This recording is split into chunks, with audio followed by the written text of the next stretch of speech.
सियांग में आप सभी का स्वागत है। आज की क्लास में हम लोग डिस्कस करेंगे मॉक टेस्ट जो कि आपके यूपीपीसीएस प्रीलिम्स और आरओ एआरओ दोनों परीक्षाओं के लिए बहुत ही महत्वपूर्ण है। तो चलिए आज की क्लास को स्टार्ट करते हैं मेरे साथ ऐश्वर्या सिंह के साथ। अगर क्लास में आपको किसी भी तरीके का डाउट होता है तो आप मुझसे कमेंट बॉक्स में पूछ सकते हैं।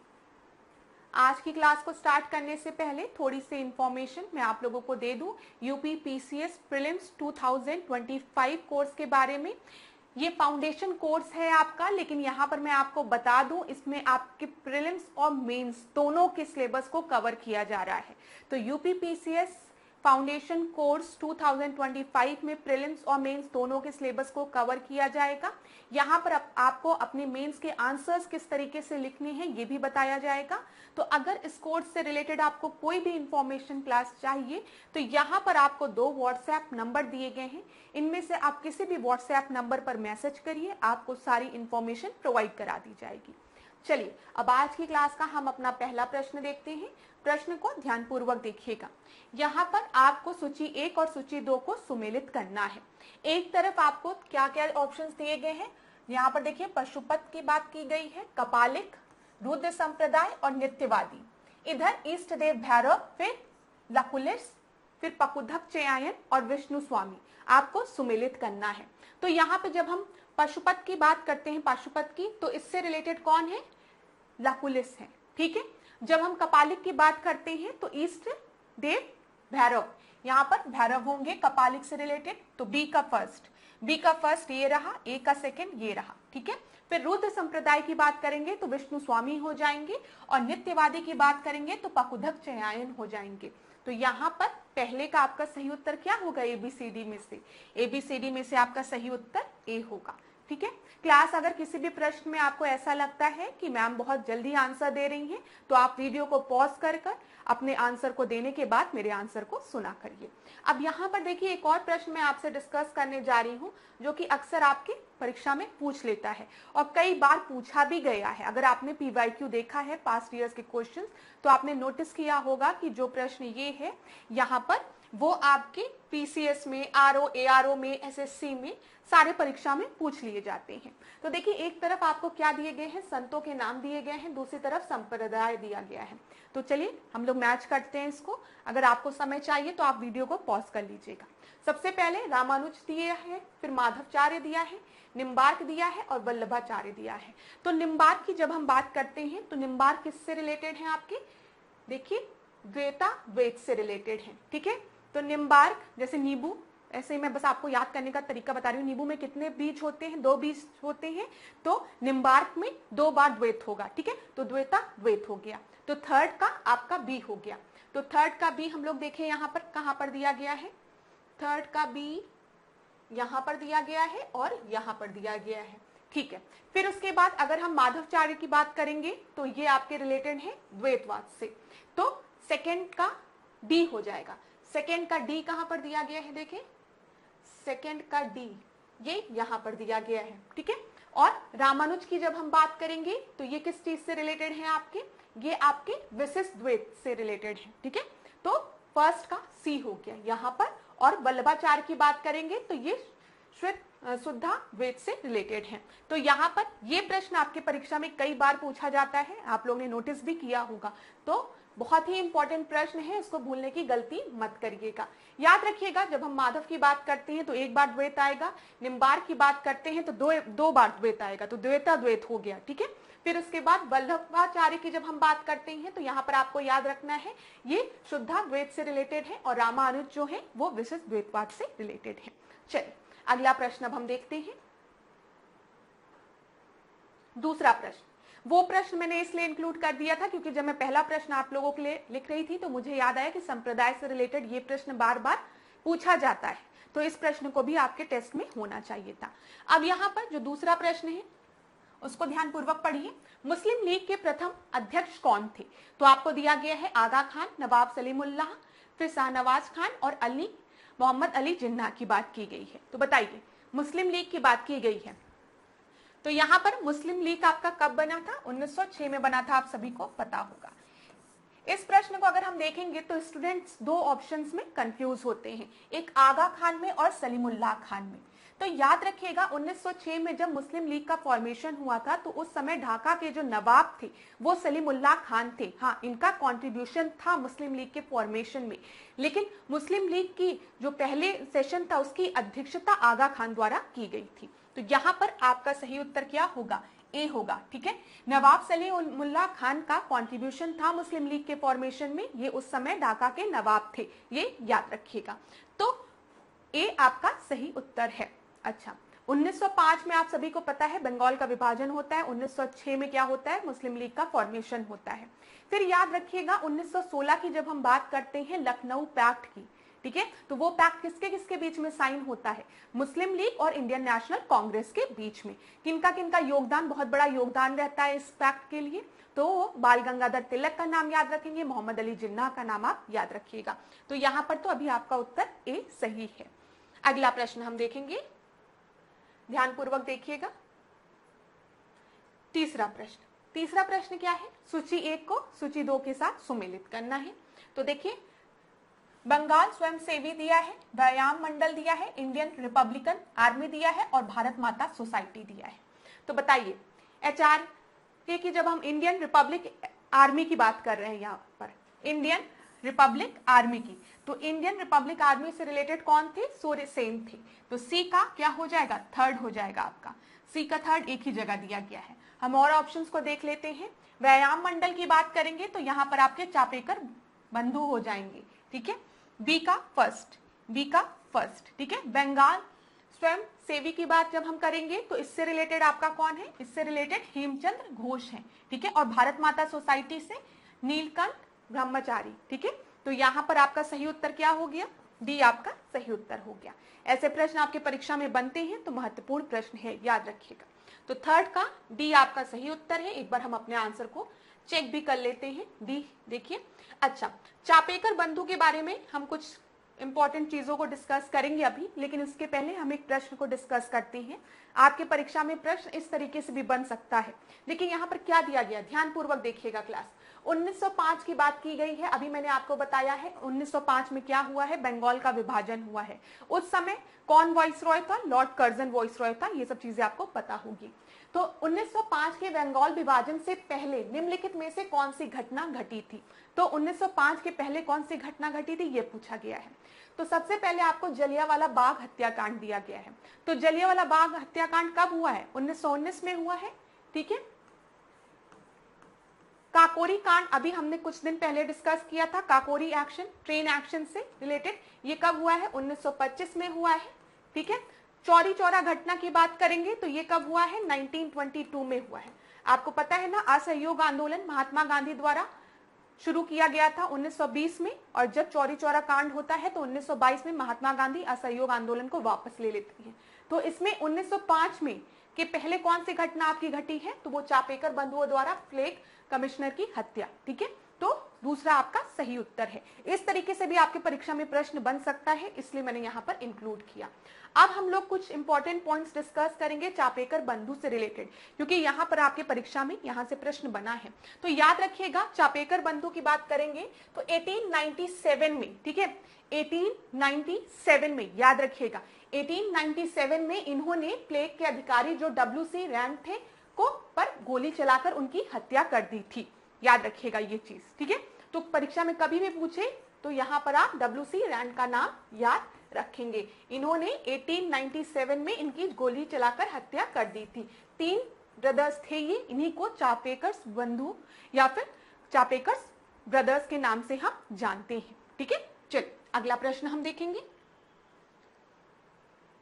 चौथा प्रश्न, निम्नलिखित में कौन उस जलधारा है? तो यहाँ पे वार्म करंट की बात की गई है। तो बताइए, रेनल धारा, दक्षिण हिंद धारा, सोमाली धारा या फिर मोजाम्बिक धारा?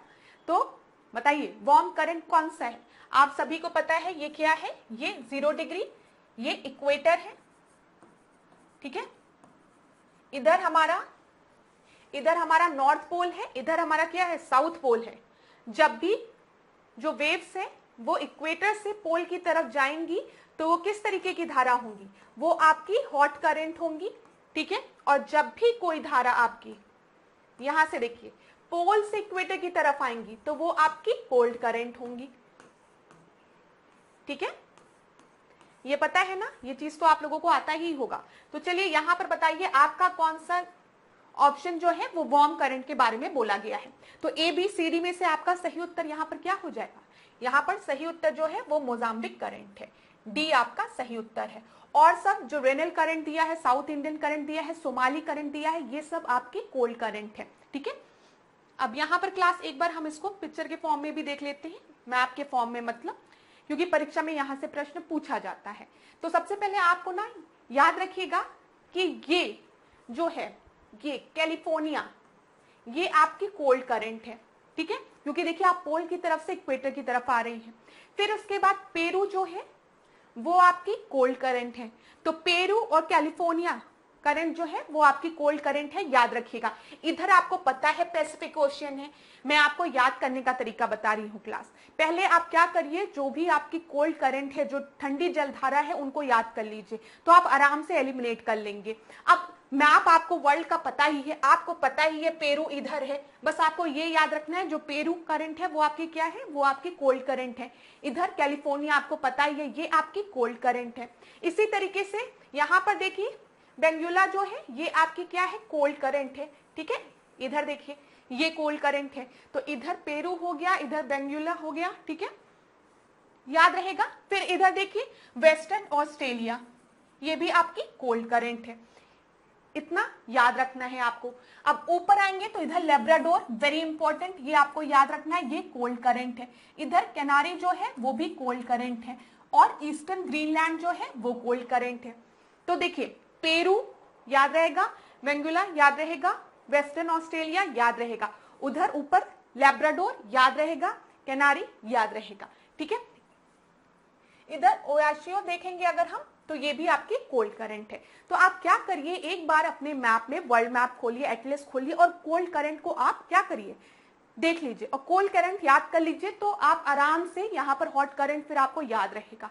5-6 पीवाईक्यू लगाएंगे क्वेश्चंस, तो वो भी आपको याद हो जाएगा। जैसे आपकी परीक्षा में कई बार अगुलस के बारे में पूछा गया है, कई बार पूछा गया है, मैं आपको बता रही हूँ। मोजाम्बिक कई बार पूछा गया है परीक्षा में, ये दोनों आपके हॉट करंट है, आपको याद रहेगा। गल्फ स्ट्रीम हॉट करंट है, याद रखिएगा। ठीक है, बस मैप बना के रखिए, और इधर याद रखिए कैलिफोर्निया है, इधर पेरू है। ठीक है, उधर वेस्टर्न ऑस्ट्रेलिया आपको याद रहेगा, इधर बेंगुला याद रहेगा, ऊपर ही लेब्राडोर और कैनारी, ये याद रखिएगा। चलिए क्लास ये होमवर्क लीजिए आज अपने एटलस में, जरूर इसको मैप में देखिएगा कि कौन कौन सी हॉट करंट है, कौन कौन सी कोल्ड करंट है, और कौन कौन सी करंट किस ओशियन की करंट है। ये भी पूछ लेता है कि पैसिफिक ओशियन की करंट कौन कौन सी है, ठीक है, या फिर अटलांटिक ओशियन की करंट कौन कौन सी है। तो दोनों तरीके से आपका प्रश्न तैयार होना चाहिए, तो इसको पढ़िएगा जरूर, पास्ट ईयर के क्वेश्चन पे यहां से प्रश्न बनता है। ठीक है, पास्ट ईयर्स में पूछा गया है। चलिए फिफ्थ क्वेश्चन को अब हम देखते हैं। Which one of the following country is not situated along the coast of Baltic Sea. Baltic Sea के कोस्ट के अलोंग कौन सी सी आपकी लोकेटेड नहीं, कौन सी कंट्री आपकी लोकेटेड नहीं है। तो यहाँ पे कंट्री के नाम दिए गए हैं, तो देखिए लाटविया है, ठीक है, पोलैंड भी है, रशिया भी है, स्वीडन है, नॉर्वे नहीं है।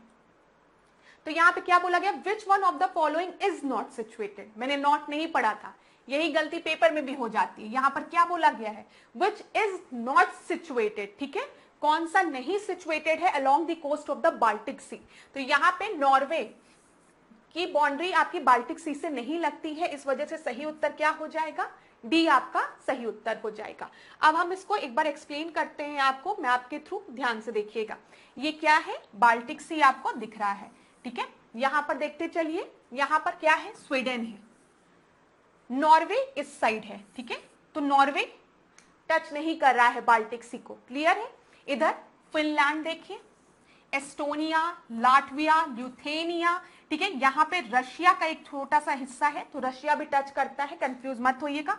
पोलैंड, जब ये प्रश्न परीक्षा में बना था तो स्टूडेंट दो ऑप्शंस में कंफ्यूज हुए थे, स्वीडन और नॉर्वे वाले में, और स्वीडन और रशिया वाले में। तो उनको ये नहीं पता था कि रशिया का एक छोटा सा हिस्सा यहाँ पर है, ठीक है, तो वो बाल्टिक सी को टच करता है। तो आपको क्या क्या याद रखना है, स्वीडन, परीक्षा में पूछा गया प्रश्न है, Sweden, Finland, Estonia, Latvia, Lithuania, Russia और पोलैंड, ठीक है, इतनी चीज क्लियर हो गई। चलिए अब यहाँ पर हम एक दो चीजें और रिवाइज करेंगे जल्दी से, जो कि मैंने पहले भी आपको रिवाइज कराया है। फिर ये वही चीज दी गई है, ये आपका बाल्टिक सी है, इधर आप देखेंगे तो ये स्वीडन हो गया, ये फिनलैंड हो गया, एस्टोनिया, लाटविया, ल्यूथेनिया, ये रशिया का हिस्सा हो गया, ये पोलैंड हो गया, और इधर आपको जर्मनी मिल गया। ठीक है, याद रखिएगा। तो इसमें ज्यादा क्लियर है तो यहां से भी आप पढ़ सकते हैं।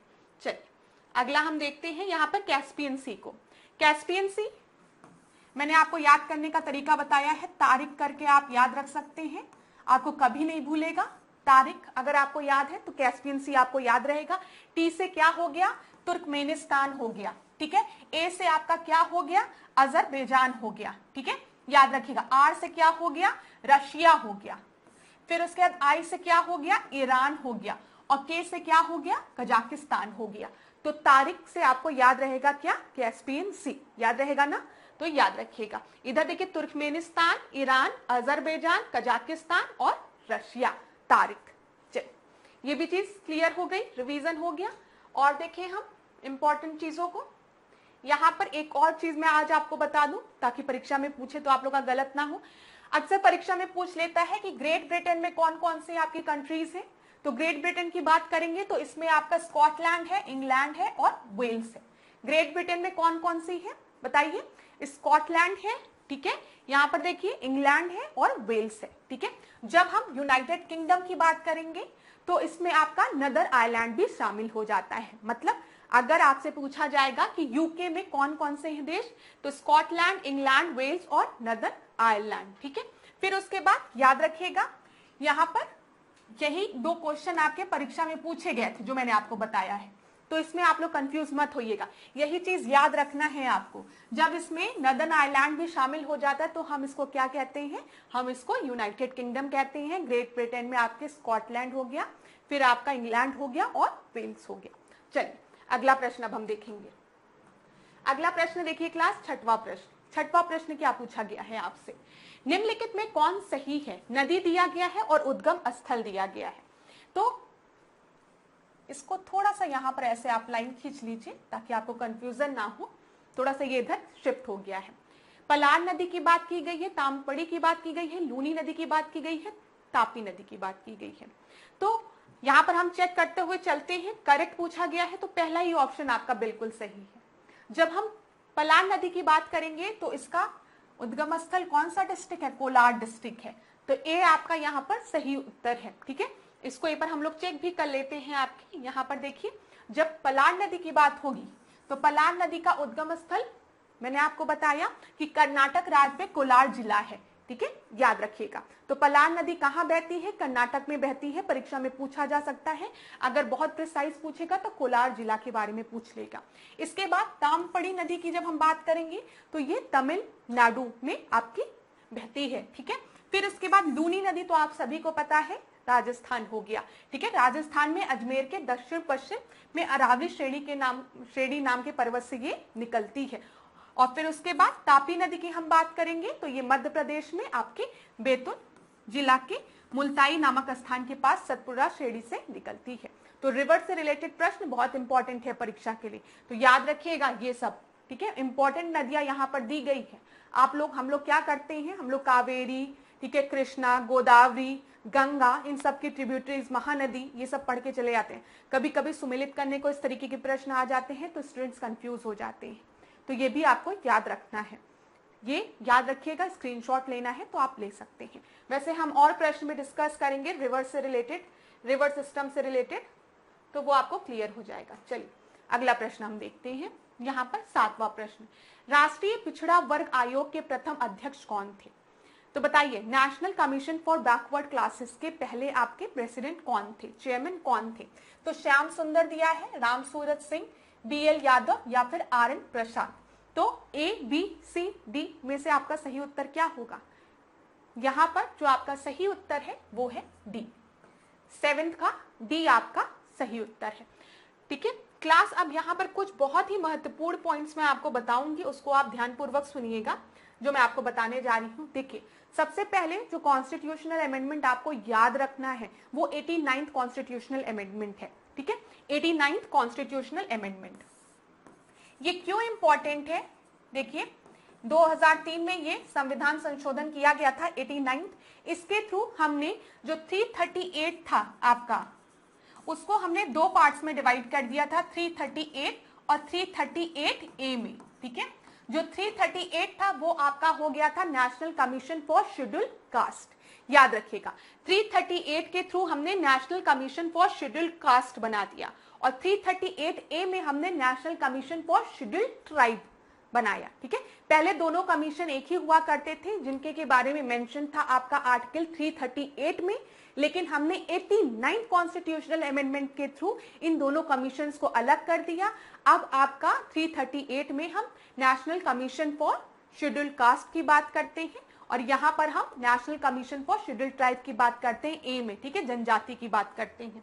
इसी तरीके से एक और कॉन्स्टिट्यूशनल अमेंडमेंट हुआ, 102nd कॉन्स्टिट्यूशनल अमेंडमेंट एक्ट आया। ठीक है, इसके थ्रू हमने 338B को भी ऐड किया, 338B को, ये याद रखिएगा। अब ये क्या है, ये आपका national commission for backward classes है, ये याद रखिएगा। ठीक है, तो यहां पर 338 में हम सबसे पहले शेड्यूल कास्ट की बात करते हैं, national commission for schedule caste. 338 में हम शेड्यूल ट्राइब की बात करते हैं और 338B में हम किसकी बात करते हैं, national commission for schedule for backward classes. ठीक है, national commission for backward classes. इतना याद है ना, तो अमेंडमेंट याद रखिएगा, 89 और 102 परीक्षा के लिए इंपॉर्टेंट है। चलिए आगे हम और पॉइंट्स को भी डिस्कस करते हैं। 8वें प्रश्न में, 8वां प्रश्न क्या है, पंजाब पुनर्गठन अधिनियम कब आया था? तो डायरेक्ट प्रश्न है, पंजाब रीऑर्गेनाइजेशन एक्ट कब आया था? बताइए, 1960 में, 1960 में, 1962 में, 64 में या 66 में? तो A, B, C, D में से आपका सही उत्तर क्या होगा? बहुत ही आसान प्रश्न है, उत्तर आपका D सही है। ठीक है, कोई दिक्कत नहीं होगी इसमें आपको। हमने स्टेट रीऑर्गेनाइजेशन एक्ट से रिलेटेड प्रश्न डिस्कस किया था इसके पहले, जिसमें मैंने आपको वेरियस कमिटीज के बारे में बताया था, जीवीपी कमिटी के बारे में बताया था, स्टेट रीऑर्गेनाइजेशन एक्ट के बारे में बताया था और कौन कौन सा स्टेट आपका कब बना वो भी बताया था। तो अगर आपने पास्ट के जो लेक्चर्स हैं वो नहीं देखे हैं तो एक बार उसको जरूर देखिए, वहां पर हमने अच्छे से उसको रिवाइज किया है। देखिए यहाँ पर 1966 की जब हम बात करते हैं तो इसके द्वारा पंजाब के हिंद भाषी क्षेत्रों को अलग कर हरियाणा नामक नया राज्य बनाया गया था और इसके अतिरिक्त चंडीगढ़ को नया केंद्र शासित प्रदेश बनाने के साथ साथ इसे पंजाब और हरियाणा की साझा राजधानी भी बनाई गई थी। कब? 1966 में। याद रखिए, परीक्षा में या तो इस तरीके से भी पूछ लेता है कि हरियाणा आपका कब बना, तब भी आप बताएंगे 1966 में। चलिए अगला प्रश्न, ये आपके पास्ट ईयर का क्वेश्चन है, तो ध्यान से देखिएगा यहाँ पर क्या बोला गया है। Which of the following river does not, इसको डज करिए, does not flow through the state of Uttar Pradesh. ठीक है, उत्तर प्रदेश से कौन सी रिवर आपकी फ्लो नहीं करती है? तो सबसे पहले सोन दिया है, फिर हिंडन दिया है, गंगटक दिया है और शारदा दिया है। तो बताइए, यूपी से रिलेटेड रिवर्स के बारे में हमने कई बार डिस्कशन किया है, ये फिर आपका यही प्रश्न है। तो यहाँ पर बताइए सही उत्तर आपका क्या होगा? तो सोन, हिंडन, गंगटक, शारदा। तो A, B, C, D में से आपका सही उत्तर जो होगा वो है गंगटक। गंगटक जो है वो उत्तर प्रदेश में एकदम, अगर आप बॉर्डर पे जाएंगे तो वहां पर फ्लो करती है, लेकिन उत्तर प्रदेश में मुख्यतः नहीं फ्लो करती है। तो यहाँ पर आपका A, B, C, D में से C सही उत्तर है। मैप में मैं अगर आपको दिखाऊं तो यहाँ पर ध्यान पूर्वक देखिएगा, ये देखिए क्लास, गंगटक रिवर अगर आप देखेंगे तो इधर महाराजगंज और कुशीनगर के एकदम बॉर्डर पर इधर लगी रहती है। ठीक है, यहाँ पर इसी वजह से हमने कहा है इस प्रश्न का सही उत्तर आपका गंगटक हो जाएगा। ठीक है, अगर एक मैप मैं और आपको दिखाती हूं यहाँ पर ताकि आपको चीजें और क्लियर हो जाए, 1 मिनट का टाइम दीजिए आप लोग मुझे। हाँ, ये देखिए, इस मैप को ध्यान से देखिएगा। यहाँ पर अगर हम देखेंगे तो गंगटक रिवर, ध्यान दीजिएगा क्लास, गंगटक रिवर आपको इधर दिखेगी। ठीक है, ये उत्तर प्रदेश का जो बॉर्डर आपका बिहार से उधर सटा हुआ है। इधर हिंडन रिवर की अगर हम बात करेंगे तो ये देखिए हिंडन रिवर आपकी है। ठीक है, ये यमुना है, ये गंगा रिवर है पूरी। ठीक है, और यमुना गंगा में जाकर प्रयागराज में मिल रही है, ये आपको पता है। गंगा कहां से एंटर कर रही है? तो इधर बिजनौर से, रामगंगा ये रही आपकी। ठीक है, गोमती इधर रही, आपको पता है, लखनऊ में गोमती हो गई आपकी। ठीक है, शारदा इधर हो गई, फिर इधर राप्ती गोरखपुर साइड में। ये चीज क्लियर हो गई, सारे रिवर्स के नाम आपको पता होने चाहिए। गंगटक एकदम उधर है। इधर अगर हम देखेंगे तो बेतवा हो जाएगी इधर। यहाँ पर कौन कौन से डिस्ट्रिक्ट हैं आपके, ललितपुर, झांसी, ये बेतवा हो गया, ठीक है। इधर केन हो गया, याद रखिएगा। तो इतनी चीजें आपको याद रखनी। सोनभद्र के पास आपका सोन रिवर हो गई। तो ये चीज क्लियर हो गई ना। तो यहां पर अगर आप मैप के थ्रू देखेंगे तो आपको ज्यादा समझ में आएगा। क्लास देखिए, ये जो रिवर सिस्टम है, जो फिजिकल मैप है उत्तर प्रदेश का, पॉलिटिकल मैप है, ये आपके मेंस के लिए भी इंपॉर्टेंट है। इतना आपको समझ में आना चाहिए। तो प्रीलिम्स में भी ये सब चीजें पढ़ के जाइएगा। अगर यूपी स्पेशल के प्रश्न पूछे तो आपके गलत ना हो, ठीक है। तो ये याद रखिएगा। वैसे जो प्रश्न मैंने अभी आपसे पूछा है ना, वो आपके परीक्षा में पूछा गया प्रश्न है, इसलिए महत्वपूर्ण भी था यहां पर, ठीक है। सी आपका सही उत्तर हो गया। यहां पर मैंने आपको बता दिया। चलिए अगला प्रश्न हम देखते हैं, 10वां प्रश्न। सूची 1 को सूची 2 के साथ हमें सुमेलित करना है। बड़ा ताल दिया है, ठीक है, चिलुआ ताल दिया है, लिलोर झील दी है और भूगे ताल दिया है। तो यहां पर देखिए, जब भी हम गोरखपुर की बात करेंगे तो यहां पर रामगढ़ ताल आपको याद रखना है और दूसरा आपको चिलुआ ताल याद रखना है, ठीक है। तो गोरखपुर, तो यहां पर बी का फर्स्ट हो गया। बी का फर्स्ट को एक ही जगह दिया गया है। आज मैं जितने भी ऑप्शन को एक ढूंढ रही हूं तब तक तुरंत मिल जा रहा है आंसर। तो यहां पर देखिए, बी का फर्स्ट अगर आपको पता है तो आप डी मार्क कर सकते हैं, लेकिन हम और ऑप्शंस को भी देखेंगे। फिर बड़ा ताल की जब हम बात करेंगे तो वो कहां पर है, शाहजहांपुर में है, ठीक है। बी का फर्स्ट यहां पर दिया है ना, ठीक है। फिर उसके बाद हम देखें, फिर लिलोर दीप, उसकी बात जब हम करेंगे तो ये बरेली में है और बुगे ताल आपका कहां है, रायबरेली में। तो उत्तर क्या सही हो गया, डी आपका सही उत्तर हो गया। सही उत्तर क्या है, डी। एक बार हम देख भी लेते हैं, डी आपका सही उत्तर है। देखिए, भूगे ताल कहां पर है, रायबरेली में है। लिलोर झील कहां है, बरेली में है। चिलुआ ताल गोरखपुर में और बड़ा ताल शाहजहांपुर में, ठीक है। बड़ा, शाहजहां एक बड़ा राजा था, तो बड़ा ताल कहां पर होगा, शाहजहांपुर में होगा। शाहजहां एक बड़ा राजा था, तो बड़ा ताल शाहजहांपुर में। चिलुआ ताल मैंने आपको बताया, चिलुआ ताल और रामगढ़ ताल दोनों याद रखिएगा, गोरखपुर में है। लिलोर बरेली में है, ठीक है। और भूगे ताल आपका रायबरेली में है। तो हमने डिस्कस कर लिया। अगला प्रश्न हम देखते हैं, यूपी स्पेशल से रिलेटेड ये प्रश्न था।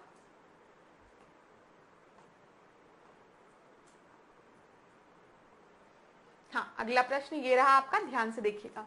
यहां पर पूछा गया है, उत्तर प्रदेश में गंगा नदी कितने जिलों से होकर गुजरती है। तो बताइए कितने जिलों से होकर, 24, 26, 32, 28। सही उत्तर क्या होगा, गंगा नदी कितने जिलों से गुजरती है। सबसे पहले प्रश्न बन सकता है कि गंगा नदी किस जिले से उत्तर प्रदेश में प्रवेश करती है। तो आप क्या बताएंगे, बिजनौर से प्रवेश करती है उत्तर प्रदेश में। फिर बिजनौर से अमरोहा, इधर सबदा, फिर देखिए ये पूरा होते हुए कन्नौज, उन्नाव, रायबरेली, ठीक है, प्रतापगढ़, ये फिर यहाँ पर प्रयागराज में यमुना नदी से आके मिल जाती है। फिर ऐसे होते होते चली जाती है। तो मेनली ये 27-28 जिले होते हैं। यहाँ पर आपका 28 दिया गया है, तो हम उत्तर क्या टिक लगाएंगे, डी आपका सही उत्तर है। गंगा नदी जो है उत्तर प्रदेश में 28 जिलों से होकर बहती है, ठीक है।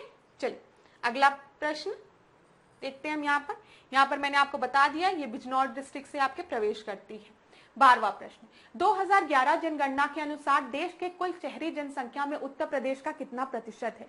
तो बताइए उत्तर प्रदेश का कितना प्रतिशत है, ठीक है, किसमें, टोटल अर्बन पॉपुलेशन में कंट्री के। तो 18.363, 15.2, 11.79 या फिर 13.7%। तो यहां पर आपका सही उत्तर क्या होगा, ABCD में से बताइए क्लास। तो यहां पर आपका सही उत्तर जो है वो है 11.79, ठीक है। 12th का सी आपका सही उत्तर है।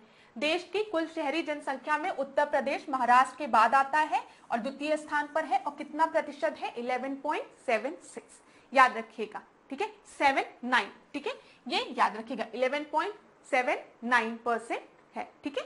ये चीज क्लियर हो गई। चलिए अगला प्रश्न हम देखते हैं।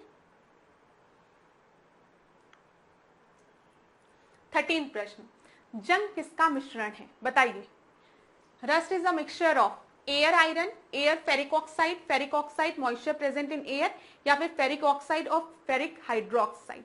ऐसे प्रश्न आपके साइंस से रिलेटेड पूछे जाते हैं। तो जंग आपका किससे रिलेटेड है, तो यहाँ पर जब भी हम रस्ट की बात करेंगे तो जंग किसका मिश्रण है, फेरिक ऑक्साइड और फेरिक हाइड्रोक्साइड का। ठीक है, तो डी सही उत्तर है आपका। अगला प्रश्न देखते हैं हम 13 के बाद 14 प्रश्न, निम्नलिखित में कौन सा आपका गलत है। ठीक है, साइंस का प्रश्न है कि लार में पाए जाने वाला एंजाइम आपका टाइलिन है। अभी कुछ दिन पहले हमने डिस्कस किया है कि लार में कौन सा एंजाइम पाया जाता है, टाइलिन पाया जाता है, जो कि बिल्कुल सही है। ठीक है, फिर nuclear fission is used in neutron. ठीक है, न्यूट्रॉन यूज होता है न्यूक्लियर फिजन में। ठीक है, चलो फिर उसके बाद डिस्कवरी ऑफ पॉजिट्रॉन की खोज किसने की थी, एडरसन ने की थी, ये भी सही है। ऑक्सीडेशन अकर इन इलेक्ट्रोलिसिस कैथोड में नहीं, तो कैथोड में रिडक्शन होता है, ऑक्सीडेशन आपका एनोड में होता है। ये चीज याद रखिएगा, जो ऑक्सीडेशन होता है वो किस में होता है, वो एनोड में होता है। ओ और ए थोड़ा सेम लगते हैं ना, तो ऑक्सीडेशन एनोड में होता है, रिडक्शन कैथोड में होता है। तो कौन सा इनकरेक्ट है, डी आपका इनकरेक्ट है। अगला प्रश्न देखेंगे हम, अगला प्रश्न देखिए क्लास 15 प्रश्न, निम्नलिखित में कौन गलत है। तो यहाँ पर इंस्ट्रूमेंट दिए हैं और इन्वेंटर दिए हैं। ठीक है, तो देखिए मशीन गन की बात की गई है, यहाँ पर क्रिस्टोफर कांकरेल दिया है, माइक्रोस्कोप में जॉनसन दिया है, मोटरसाइकिल में डेमलर दिया है, प्रिंटिंग प्रेस में ग्यूटेनबर्ग दिया है। ऐसे प्रश्न भी आपकी परीक्षा में पूछे जाते हैं, जैसे एक्सरे से रिलेटेड प्रश्न पूछा था एक बार आपका टीवी से रिलेटेड प्रश्न पूछा था, फोन से रिलेटेड प्रश्न पूछा था। तो कभी कभी ऐसे प्रश्न भी आ जाते हैं, तो तैयार रहिए उसके लिए भी। जब प्रिंटिंग प्रेस की बात करेंगे तो ग्यूटेनबर्ग सही है, मोटरसाइकिल में डामलर भी सही है, माइक्रोस्कोप जॉनसन, मशीन गन जो है वो क्रिस्टोफर कांकेल द्वारा नहीं पास्कल द्वारा दिया गया है। तो यहाँ पर आपका सही उत्तर क्या हो जाएगा, कौन सा गलत है, ए आपका गलत है। यहाँ पर हम देख भी लेते हैं, यहाँ पर देखिए मशीन गन की जब हम बात करेंगे तो जेम पकल द्वारा, ठीक है, जेम पकल द्वारा इसको दिया गया है। तो याद रखिएगा ए आपका गलत था, यहाँ पर जेम पकल ने इसका आविष्कार किया था। पकल से याद रखिएगा, पकड़ से गन को हम पकड़ते हैं तो पकल। ठीक है, चलिए अगला प्रश्न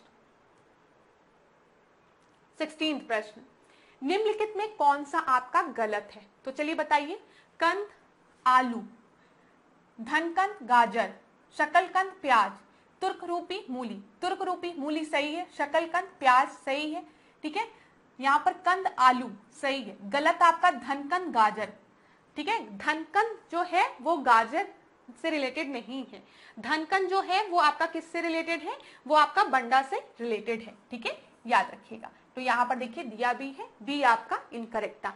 ऐसे प्रश्न तो आपको आरओ एआरओ में पूछे जाते हैं, पीसीएस में नहीं पूछे जाते हैं। ठीक है, अभी जो लोग पीसीएस की तैयारी कर रहे हैं वो लोग अपना पीसीएस पे फोकस्ड रहिएगा, क्योंकि अब परीक्षा पास आ गई है, 22 दिसंबर को ही आपकी परीक्षा है। 17 प्रश्न को देखते हैं, निम्नलिखित में से कौन सनराइज सेक्टर उद्योग में नहीं आता है। तो सनराइज सेक्टर उद्योग में कौन सा नहीं आता, सनराइज मतलब अभी ग्रोथ हो रही है। ठीक है, अपनी ग्रोइंग फेज में है, सनराइज हो रही है। तो थोड़ा सा आप यहां से वो लगा सकते हैं, गेस कर सकते हैं। खुदरा क्षेत्र दिया है, मछली पालन दिया है, कपड़ा उद्योग दिया है, सूचना प्रौद्योगिकी दिया है। तो देखिए retail sector, fisheries, information technology, ये सब आपके सनराइज इंडस्ट्रीज हैं, ग्रोइंग फेज में है। लेकिन टेक्सटाइल इंडस्ट्रीज तो हमारे यहाँ बहुत पहले से भी है, तो इसको हम नहीं मान सकते हैं। तो सी आपका सही उत्तर है। ठीक है, यहाँ पर अब देखिए अभी जो हम लोग क्वेश्चंस डिस्कस कर रहे हैं वो डायरेक्ट प्रश्न है, इसमें कुछ ऐसा एक्सप्लेन नहीं करना हमको। सनराइज उद्योग एक ऐसे क्षेत्र के लिए इस्तेमाल किया जाने वाला शब्द है जो अभी अपने प्रारंभिक अवस्था में, जो ग्रोइंग उसमें है। सनराइज से आप यही तो समझते हैं, लेकिन तेजी से उछाल दिखाई दे सकता है इन सब सेक्टर्स में। ठीक है, तो ये चीज क्लियर हो गई होगी। चलिए अगला प्रश्न हम देखते हैं 18 प्रश्न। जहां पर भी एक्सप्लेनेशन की जरूरत होगी वहां पर मैं दूंगी, ये सब अब डायरेक्ट प्रश्न है, तो हम लोग जल्दी जल्दी अपने आंसर्स को डिस्कस कर रहे हैं। बांध, डैम और रिवर से रिलेटेड प्रश्न आपके परीक्षा में पूछा जाता है वर्ल्ड ज्योग्राफी में, अगर आप पास्ट ईयर्स के क्वेश्चंस को देखेंगे ध्यानपूर्वक। तो देखिए ओवन बांध, सेन्नार बांध, इंगा बांध और करीबा बांध। तो जब हम ओवन बांध की बात करेंगे तो वो व्हाइट नील में है। ठीक है, एकदम सही है। सेन्नार बांध नीली नील, तो एक दो, एक यहां पर भी है, एक यहां पर भी है, दो यहां पर भी है, दो यहां पर भी है। बहुत ही अच्छा, अच्छा, वेरी गुड। और दोनों ऑप्शन आपके बिल्कुल सेम, 4-3 4-3। तो ऐसे अगर परीक्षा में आ गया और 2 शिफ्ट में पेपर होता तो फिर नॉर्मलाइजेशन में दिक्कत होती, लेकिन अब एक ही शिफ्ट में पेपर है तो बोनस मिलेगा, तो सबको बोनस मिलेगा। ठीक है, तो यहाँ पर इंगा बांध की बात करेंगे तो वो कॉन्गो पे है और करीबा बांध जो है वो जाम्बेजी पे है। तो डी का 3rd है, सी का 4th है। तो चाहे आप आंसर बी मार्क करिए चाहे डी मार्क करिए, दोनों सेम ऑप्शंस दिए गए हैं और सही उत्तर भी यही है। याद रखिएगा क्लास, ऐसे प्रश्न ज्योग्राफी के आपके परीक्षा में पूछे जाते हैं तो महत्वपूर्ण प्रश्न है। डैम की बात करेंगे तो इंडिया के पर्सपेक्टिव में भी प्रश्न बनता है और वर्ल्ड के भी बनता है। ठीक है, तो यहाँ पे याद रखिएगा ओवन बांध किस पर है, श्वेत नील पर है, सेन्नार नीली पे, इंगा कॉन्गो पर, करीबा जाम्बेजी पर। ठीक है, अगला प्रश्न हम देखते हैं। अब तो बी डी दोनों आपका सही था, यहां पर आप देख लीजिए। ओवन बांध व्हाइट नील पर है, ठीक है, नाइल पे है, व्हाइट नाइल या श्वेत नाइल। ठीक है, यह बांध ओवन प्रपात के पास बनाया गया है। सेन्नार बांध नीली नील पर बनाया गया है। यह बांध आपका सूडान में है, याद रखिएगा। ठीक है, इंगा बांध की हम बात करेंगे तो जायरे या कॉन्गो, ठीक है, किसी भी नाम से हम इसको जानते हैं, तो याद रखेंगे। करीबा बांध जो है वो जाम्बेजी नदी पर स्थित है। इसके अलावा कुछ बांध के नाम आपको दिए गए हैं, जैसे मोजाम्बिक में जाम्बेजी नदी पर है, मोजाम्बिक। ठीक है, काहोरा बासा बांध जो है, ठीक है, पर काहोरा बासा बांध बना हुआ है। मोजाम्बिक में जाम्बेजी नदी पर कौन सा काहोरा बासा बांध बना हुआ है, ये याद रखिएगा। मोजाम्बिक में जाम्बेजी नदी पर काहोरा बासा बांध बना है। ये कैंची बांध नाइजर नदी पर और आको सांबो बांध जो है वो बोल्टा नदी पर घाना में बना हुआ है। तो इसको आप लोग स्क्रीनशॉट भी ले सकते हैं, यहां से परीक्षा में आपके प्रश्न बन सकता है। चलिए अगला प्रश्न हम देखते हैं। 19वां प्रश्न, निम्नलिखित में कौन सा आपका सही है? तो चलिए बताइए कौन सा सही है, कौन सा सही नहीं है। ठीक है, कौन सा सही नहीं है। आज मैम नहीं पढ़ी नहीं रही है कहीं पर भी, तो अगर कहीं पर नहीं पढ़ा है तो कमेंट बॉक्स में बता देना मैम आपने नहीं पढ़ा है। ठीक है, तो यहाँ पर देखिए निम्नलिखित में कौन सा सही नहीं है बोला गया है। तो मथिकेटन 16 राष्ट्रीय उद्यान केरल में है। गूगामल जो है वो महाराष्ट्र में सही है। मथिकेटन 16 राष्ट्रीय, 16 ग्रासलैंड भी आपको केरल में मिलती है, तो वहां से भी आप गेस कर सकते हैं। पूछा जाता है 16 ग्रासलैंड कहाँ पाई जाती है, 16, तो याद रखिएगा वो कहां पर मिलती है, केरल में मिलती है, केरला में, सही है। ठीक है, रानी झांसी मरीन जो नेशनल पार्क है ये अंडमान निकोबार में, ये भी आपके परीक्षा में कई बार पूछा गया है, याद रखना है आपको। यहाँ पर फोंगपुई राष्ट्रीय उद्यान जो है वो मणिपुर में नहीं है, वो कहां पर है, वो मिजोरम में है, ये याद रखिएगा।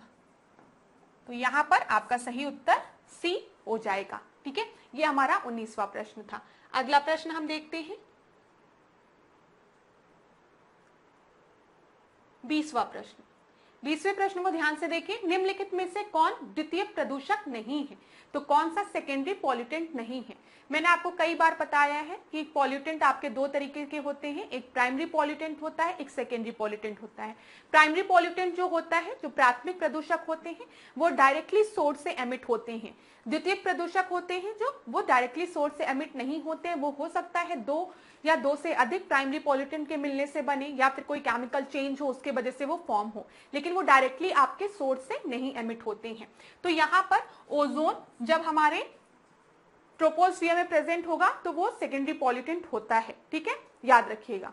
फिर कार्बन डाइऑक्साइड जो है वो आपका प्राइमरी पॉल्यूटेंट है, क्योंकि ये डायरेक्टली सोर्स से एमिट होता है। ठीक है, फॉर्मल्डिहाइड जो है वो भी सेकेंडरी पॉल्यूटेंट है और बेंजीन भी सेकेंडरी पॉल्यूटेंट है। तो यहाँ पर आपका ABCD में से सही उत्तर बी हो जाएगा, क्योंकि पूछा है which of the following is not secondary pollutant. ठीक है क्लास, चलिए अगला प्रश्न हम देखते हैं। 21वां प्रश्न देखिए, यहाँ पर शिलालेख दिए गए हैं और स्थान दिया गया है, तो चलिए मार्क करते हैं। इरगुंडी, धोली, सोपारा और कालसी। तो यहाँ पर आपका सही उत्तर क्या होगा, हम देखें अगर इरगुंडी की हम जब बात करेंगे तो ये कहां पर है, ये आपका कर्नूल में है। ठीक है, ए का फोर्थ 2 जगह दिया गया है। फिर उसका धोली की जब हम बात करेंगे तो ये पुरी में है, तो बी का 2nd। सोपारा की बात करेंगे तो ये महाराष्ट्र में है और कालसी जो है वो देहरादून में है। उत्तर सी सही होगा। ठीक है, देख लीजिए सी आपका सही उत्तर होगा। हम लोग एक बार इसको चेक भी जरूर करेंगे। देखिए कालसी जो है वो देहरादून में है, धौली पुरी में है, इरगुंडी जो है कर्नूल जिले में है और सोपारा जो है वो महाराष्ट्र में है। अगला प्रश्न देखते हैं क्लास 22वां प्रश्न।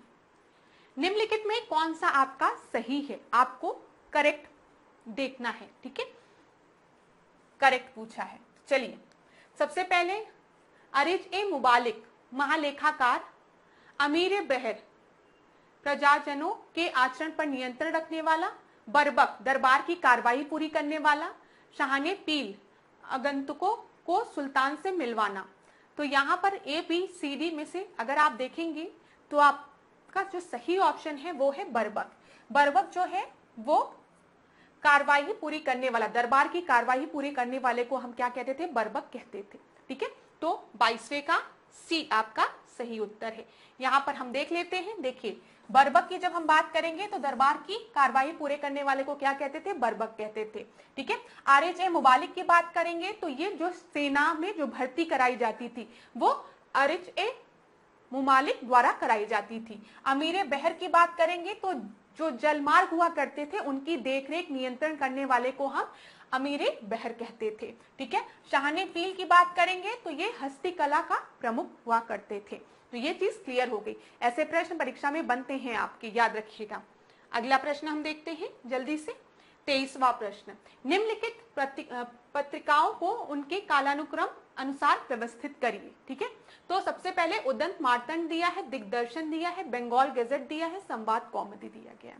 अब देखिए यहाँ पर ईयर की अगर बात करेंगे तो मुझे भी ईयर नहीं याद है, लेकिन मुझे एक चीज याद है, क्या कि संवाद कौमुदी की जब हम बात करेंगे तो ये राजा राम मोहन रॉय द्वारा लिखी गई थी, ये आपको भी पता होगी। जब बंगाल गजट की बात करेंगे तो जेम्स हिक्की का नाम याद है। ठीक है, सबसे पहला जो न्यूज़पेपर आपका पब्लिश हुआ था वो कौन सा था, बंगाल गजट था। ठीक है, ये चीज क्लियर है। तो यहाँ पर मैं तुरंत सी ढूंढूंगी और जैसे ही मैं यहाँ पे सी ढूंढूंगी मुझे आंसर तो मिल गया, लेकिन अगर बाई चांस किसी और ऑप्शन ने पहले सी दिया रहता तो फिर हम आगे क्या करते। बंगाल गजट हमको पता है कि ये जो है वो जेम्स हिक्की द्वारा पब्लिश किया गया था और सबसे पहले पब्लिश हुआ था। उर्तन मार्टन की बात करेंगे ये तो पहले हिंदी न्यूज़पेपर था। ठीक है, दिग्दर्शन की बात करेंगे तो बंगाली पहला था और फिर संवाद कौमुदी तो राजा राम मोहन रॉय द्वारा पब्लिश किया गया था। तो सी के बाद आपका बी हो जाएगा बंगाली भाषा में, उसके बाद हिंदी में आया तो ए हो जाएगा, फिर डी हो जाएगा। तो सही उत्तर तो आपका ए हो गया। परीक्षा में ऐसे भी आप सोचेंगे, जरूरी नहीं है कि आपको एकदम ईयर प्रिसाइज ईयर याद हो, लेकिन अगर आपको पता है कि जेम्स हिक्की ने बंगाल गजट की बात सबसे पहले की थी, उसके बाद अगर हम देखेंगे जो आपका बंगाली में सबसे पहला न्यूज़पेपर आपका पब्लिश हुआ था वो दिग्दर्शन था, इसी तरीके से हिंदी में अगर हम देखेंगे तो उत्तन मार्तंड पब्लिश हुआ था, तो आप तब भी लगा सकते हैं टिक। तो ए सही उत्तर है आपका। अब यहाँ पर हम देख लेते हैं, देख लीजिए बंगाल गजट की जब हम बात करेंगे तो 1779, दिग्दर्शन 1818 में, उत्तन मार्तंड 1826 में, संवाद कौमुदी 1821 में। ठीक है, तो यहाँ पर ए आपका सही उत्तर है। ये क्लियर हो गया ना क्लास। यहाँ पर एक बार आप देख लेंगे, मैं आपको एक बार और प्रश्न दिखा दूं। यहाँ पर देख लीजिए, अगर आपको पता था कि सी है सबसे पहले तो फिर बी, फिर ए, फिर डी आपका। चलिए इतनी चीज क्लियर हो गई होगी। तो ये ईयर याद रखिएगा 1826, फिर 1821, 1818 और 1779। अगला प्रश्न हम देखते हैं। अच्छा एक चीज और, यहाँ पर उत्तन मार्तंड की जब हम बात करेंगे तो ये पहला हिंदी न्यूज़पेपर था, 1826 में पब्लिश हुआ। कहाँ से पब्लिश हुआ, कोलकाता से पब्लिश हुआ। और इसके संपादक कौन थे, तो पंडित जुगल किशोर शुक्ल का नाम आप याद रखेंगे, पंडित जुगल किशोर का नाम याद रखेंगे, ये भी इंपॉर्टेंट है। हो सकता है अगली बार परीक्षा में यही आपसे पूछ ले कि किसके द्वारा शुरू किया गया था। तो 1826 में पंडित जुगल किशोर द्वारा शुरू किया गया था। इसी तरीके से दिग्दर्शन की जब हम बात करेंगे तो ये पहला आपका बंगाल में प्रकाशित होने वाला पहला न्यूज़पेपर था। ठीक है, जो कब प्रकाशित हुआ था आपका, अभी हमने देखा आपका दिग्दर्शन की बात जब की है तो मैंने आपको बताया 1818 में पब्लिश हुआ है। ठीक है, और इसके संस्थापक कौन है आपके, तो यहाँ पे याद रखेंगे आप, श्री रामपुर बैप्टिस्ट मिशन द्वारा प्रकाशित एक मासिक पत्र था और जॉन कार्ल मार्शमैन द्वारा इसका संपादक किया गया था। तो मार्शमैन का नाम आप याद रखेंगे, किसका? John Clark Marshman. ठीक है, ये भी इंपॉर्टेंट है परीक्षा के लिए। चलिए अगला प्रश्न 24वां प्रश्न, धौलागिरी पर्वत शिखर किस देश में है? तो बताइए, भारत में, चीन में, भूटान में या फिर नेपाल में? तो धौलागिरी जो है वो नेपाल में है। 24वें का डी आपका सही उत्तर है। अगला प्रश्न, निम्नलिखित में से कौन घाघरा नदी का उद्गम स्थल है? तो बताइए कौन है? तो गोसाईनाथ चोटी दिया है, फिर मिलाम हिमनद दिया है, बर्डी नामक पहाड़ी दिया है और म्यास्तुंग हिमानी दिया है। तो ए बी सी डी में से आपका सही उत्तर क्या है? तो यहां पर म्यास्तुंग हिमानी जो है वो आपका करेक्ट आंसर है। तो 25 का डी आपका सही उत्तर है। ठीक है, याद रखिएगा, नेपाल में तलकाकोट में उत्तर पश्चिम में म्यास्तुंग हिमानी से जो घाघरा नदी है आपकी, वो आपकी बहती है, उद्गम होती है उसका। अगला प्रश्न 26वां प्रश्न। 26वां प्रश्न देखिए, यहां पर कौन सा आपका करेक्ट है पूछा गया है। तो यहां पर बोला गया है, फलोगानों का स्वर्ग हम नेतरहाट को कहते हैं, भारत का डेट्रॉइट हम मसूरी को कहते हैं, पहाड़ों की नगरी हम डूंगरपुर को कहते हैं, मलय का देश हम मैसूर को कहते हैं। तो यहाँ पर ए बी सी डी में से आपका सही उत्तर क्या हो जाएगा? तो कौन सा आपका करेक्ट है? करेक्ट पूछा है तो हम डायरेक्ट आंसर पे टिक लगाते हैं, सी आपका सही उत्तर है। अब ये कुछ डायरेक्ट प्रश्न दिए गए हैं जो आपके परीक्षा में पूछ लिए जाते हैं क्लास, तो इसमें कुछ ऐसा एक्सप्लेन नहीं करना है मुझे। देखो, फलोगानों का स्वर्ग हम सिक्किम को कहते हैं, भारत का डेट्रॉइट पीथमपुर को कहते हैं, पहाड़ों की नगरी डूंगरपुर को और मलय का देश कर्नाटक को कहते हैं। तो कभी कभार ऐसे प्रश्न आपकी परीक्षा में बन जाते हैं, इसको मैं बहुत महत्वपूर्ण प्रश्न नहीं कहूंगी। अगला प्रश्न हम देखते हैं 27वां प्रश्न। एक तरफ आविष्कार दिया गया है, दूसरी तरफ आविष्कारक दिए गए हैं।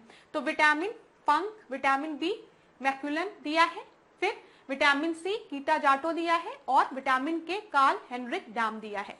इनकरेक्ट बोला गया है, ध्यान से देखिएगा क्या बोला गया है, कौन सा आपका गलत है। ठीक है, तो विटामिन की बात करेंगे तो ये फंक सही है, विटामिन बी की मैक्यूलम सही है, विटामिन के कार्ल हेनरिक डाम सही है, लेकिन विटामिन सी आपका गलत है। ठीक है, विटामिन सी आपका गलत है, यहाँ पर इनकरेक्ट पूछा गया था।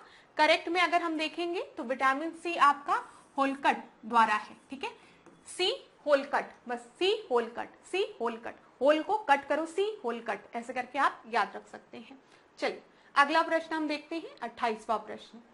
2011 की जनगणना के अनुसार उत्तर प्रदेश में कितने प्रतिशत मुस्लिम आबादी रहती है? तो बताइए कितने प्रतिशत मुस्लिम आबादी रहती है? 18.28, 12.45, 17.26, 19.26। तो ए बी सी डी में से आपका सही उत्तर क्या होगा? तो उत्तर प्रदेश में 19.26 मुस्लिम पॉपुलेशन आपकी रहती है। ठीक है, तो डी आपका सही उत्तर है। यहाँ पर देख लीजिए, अगर सर्वाधिक पूछेगा तो आप क्या बताएंगे? हिंदू रहते हैं 79.73, फिर मुस्लिम से 19.26, फिर सिख है, फिर जैन है और फिर आप आखिरी में सिख के बाद ईसाई है, फिर जैन है, फिर लास्ट में बौद्ध है। ठीक है, याद रखिएगा। चलिए अगला प्रश्न 29वां प्रश्न। विभिन्न ऊतकों तथा कोशिकाओं के बीच स्थित अंतर कोशिकीय अवकाशों में पाए जाने वाला हल्का पीला द्रव्य क्या कहलाता है? ठीक है, the light yellow substance found in the various intercellular space between the cell and tissue is called. इसको हम क्या कहते हैं? इसको हम सीरम कहते हैं, कैसिनोजन कहते हैं, फाइब्रिनोजन कहते हैं या फिर लसिका कहते हैं, जिसको कि हम लिम्फ कहते हैं। तो ए बी सी डी में से आपका सही उत्तर जो है वो है लिम्फ। ठीक है, डी आपका सही उत्तर है। अगला देखते हैं क्लास। साइंस और सेंसस के क्वेश्चंस में ऐसा कुछ एक्सप्लेन नहीं करना रहता है, तो इसीलिए डायरेक्ट हम जल्दी जल्दी सॉल्व कर रहे हैं। निम्नलिखित में कौन पेट की अम्लीयता को दूर करने में प्रयोग किया जाता है? तो किसका यूज हम एसिडिटी को कम करने के लिए करते हैं जब पेट में एसिडिटी बनती है? तो potassium nitrate, sodium bicarbonate, sodium hydroxide या फिर सोडियम कार्बोनेट। तो बताइए ए बी सी डी में से सही उत्तर क्या है? तो यहाँ पर हम किसका यूज करते हैं? सोडियम बाइकार्बोनेट का। ठीक है, बी। ठीक है, याद रखिएगा, इसको खाने में भी प्रयोग किया जाता है। तो thank you so much class. अब आज के सेशन को यहीं पे एंड करेंगे। नेक्स्ट क्लास में आपके साथ मिलेंगे नए प्रश्नों के साथ। आज की क्लास में अगर आपको किसी भी तरीके का डाउट होता है तो आप मुझसे कमेंट बॉक्स में पूछ सकते हैं। आप में से कई स्टूडेंट ने कहा है इकोनॉमिक्स के टर्मिनोलॉजीज को डिस्कस करने को, तो वो हम एक सेपरेट क्लास में डिस्कस जरूर करेंगे, जहां पर मैं बेसिक टर्म जो इकोनॉमिक्स के आपके परीक्षा में पूछे जाते हैं वो मैं आपसे डिस्कस कर लूंगी। इन्वायरमेंट इकोलॉजी के भी दोनों के डिस्कस कर लिए जाएंगे, तो उसकी चिंता आप लोग नहीं करेंगे।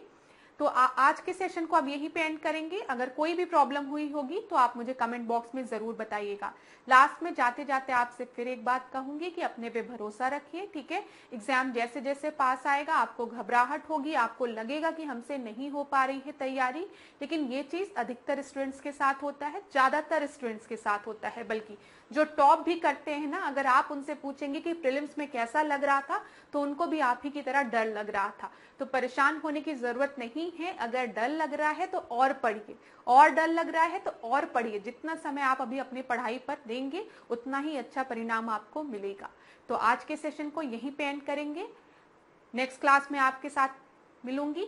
तो धन्यवाद क्लास। इसी तरीके से मेरे साथ ऐश्वर्या सिंह के साथ डिकोड एग्जाम के साथ बने रहिए। आपका दिन मंगलमय हो। खूब पढ़िए, खूब आगे बढ़िए और स्वस्थ रहिए। धन्यवाद।